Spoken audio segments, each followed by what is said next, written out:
Hey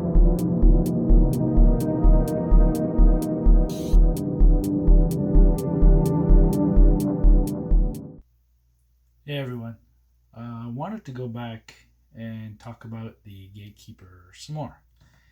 Uh, Seems in building it, like I said, I had issues with the plans itself, and some mistakes were made, as pointed out by some of you, as well as others that I have seen and read about. Uh, One of you wasn't very nice about it, but that's besides the point.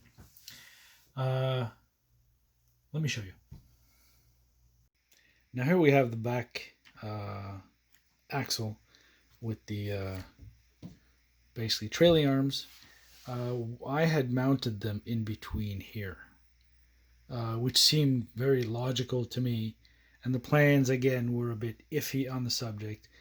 But after many people telling me, I went and checked the plans, and sure enough, it does tell you to put them here with a spacer in here. And so that's been fixed. Uh, it still moves around like that, but I guess it's supposed to. Now, I'm not using the stock steering setup because I put my servo flat, but the link on this side is supposed to be underneath here, connected to the servo up here, and the Panhard chassis mount in the manual. I believe it tells you to put it in the middle. I have been told by someone that they had their stock set up and they had this mount actually mounted to the top one. Now I'm going to leave it this way for now. I mean, they seem pretty parallel, but if I can bring this down here and have this thing back up, then I can probably still have them parallel as well as on the same level or close to it, anyways. So we'll see what happens with that.